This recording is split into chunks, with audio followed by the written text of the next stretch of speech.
आज हम आपको एक ऐसी इंसान की कहानी बताएंगे जिनकी जिंदगी हमें ये सिखाती है कि सपने सच होते हैं अगर उन्हें पूरा करने का हौसला और जुनून हो।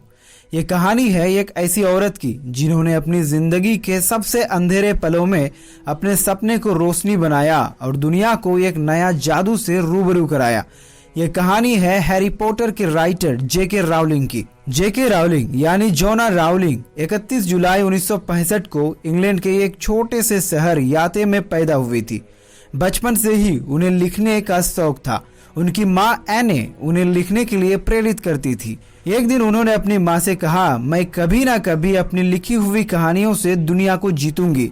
ये सपना जेके रावलिंग की बचपन से ही थी, पर जिंदगी कभी भी किसी के लिए उतना आसान नहीं होती। स्कूल और कॉलेज के बाद उन्होंने अपना सफर शुरुआत की, लेकिन जिंदगी ने उन्हें हर मोड़ पर आजमाया। उनकी माँ को मल्टीपल स्क्लेरोसिस नाम की बीमारी हो गई थी और 1990 में उनका देहांत हो गया।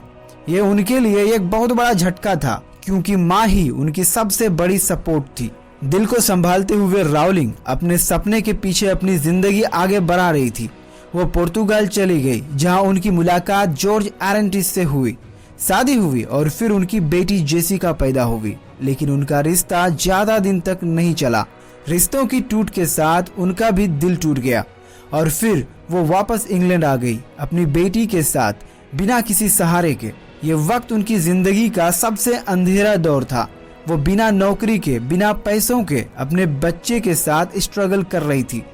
डिप्रेशन इतना गहरा हो चुका था कि उन्होंने अपनी जिंदगी खत्म करने का सोचा, लेकिन उस वक्त उनको अंदर से एक आवाज आई, जोना, तुम्हें अपने सपने को जीना है, अपने सपने के लिए लड़ना है।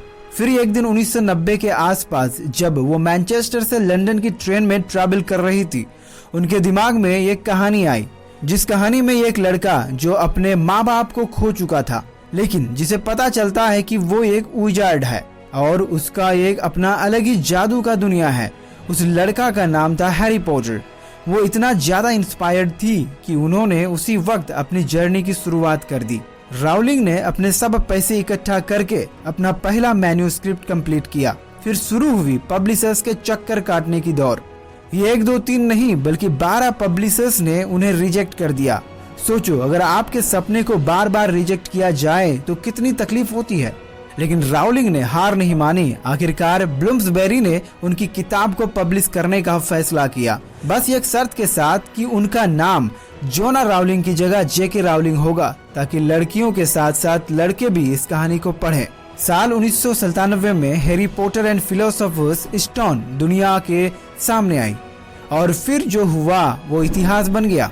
ये सिर्फ एक किताब नहीं थी, ये एक ऐसा दुनिया की शुरुआत थी जिसमें लोगों ने अपने सपने, अपने कल्पना और अपने बचपन की यादों को जीवित किया।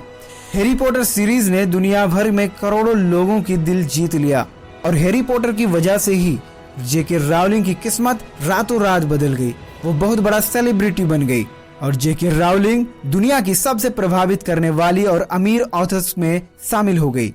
लेकिन रावलिंग ने अपनी सफलता को अपने तक सीमित नहीं रखा।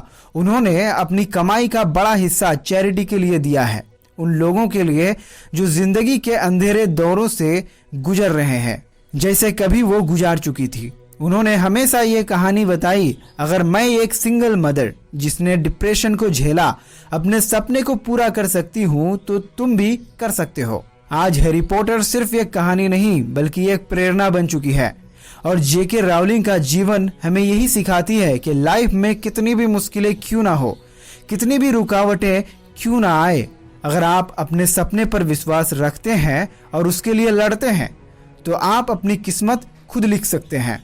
दोस्तों, यही था जेके रावलिंग की इंस्पायरिंग स्टोरी। अगर आपको ये कहानी पसंद आई हो तो इस वीडियो को लाइक करें, शेयर करें और हमारे चैनल को सब्सक्राइब करें, क्योंकि हम लाते हैं आपके लिए ऐसे ही कहानियां जो आपको हिम्मत, हौसला और सपना दे। और याद रखें, it is our choices that show what we truly are, far more than our abilities.